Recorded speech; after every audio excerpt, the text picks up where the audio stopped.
Well, we're back in the workshop doing a quick follow-up on the jigsaw. You'll notice that I talked about the little switch on the side, the 3-position switch. And a lot of the newer jigsaws have this, and I didn't explain what it did. So let's go back very quickly and I'll show you what this switch looks like. You'll notice down here there's a bearing. And of course, there's your blade running up and down. Now, when you're cutting wood, of course, you're forcing wood against here because you're pushing forward like that. So this would be flat against the bearing. And when you turn this little switch, watch that blade will move forward.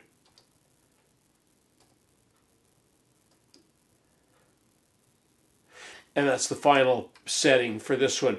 Now, the purpose of this little switch here, according to the manufacturers, this is the regular or what they call fine cut, but it really depends on the blade that you've got in there.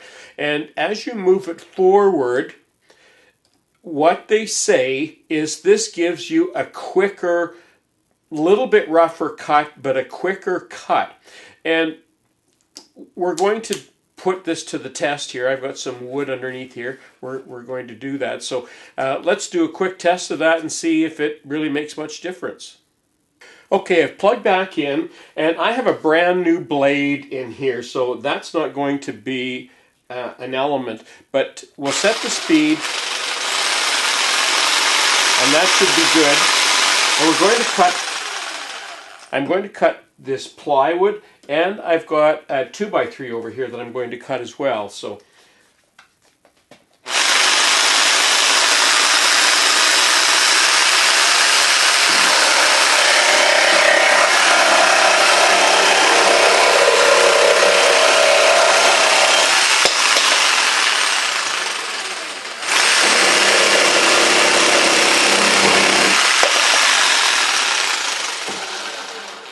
that was in the regular mode. Let's put it in the fast cut mode and see if that makes much difference.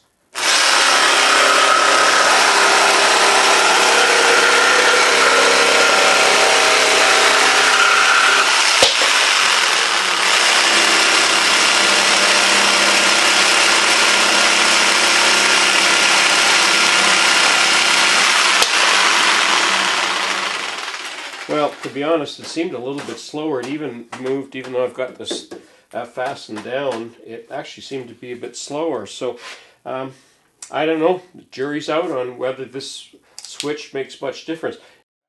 I've gone and looked at a few different manuals from a few different manufacturers, and they all sort of say a similar thing. Basically what they say, if you're cutting metal, to use the most upright position for the blade. If you're cutting wood, you can use anything from the most upright to the most, the blade sticking out the farthest. And apparently when it's most vertical, that's where the finest cut is. And I had a quick look at this. You can't really see here, but I had a quick look at this, and you can't really tell. I can't really tell a huge difference. And maybe it's the blade that I'm using on all sorts of different manufacturers of blades. So that'll make a little bit of a difference as well. Be interesting to hear what some of you, the experiences that some of you have with using that little switch, and if you notice that it makes any difference. So I'm Colin Cadet for Woodwork Web. I want to thank everybody for commenting and for reminding me that that little part wasn't in the video. So now we've got that all together, and we'll link them back and forth to one another. Don't forget, stay tuned. We got lots more coming your way.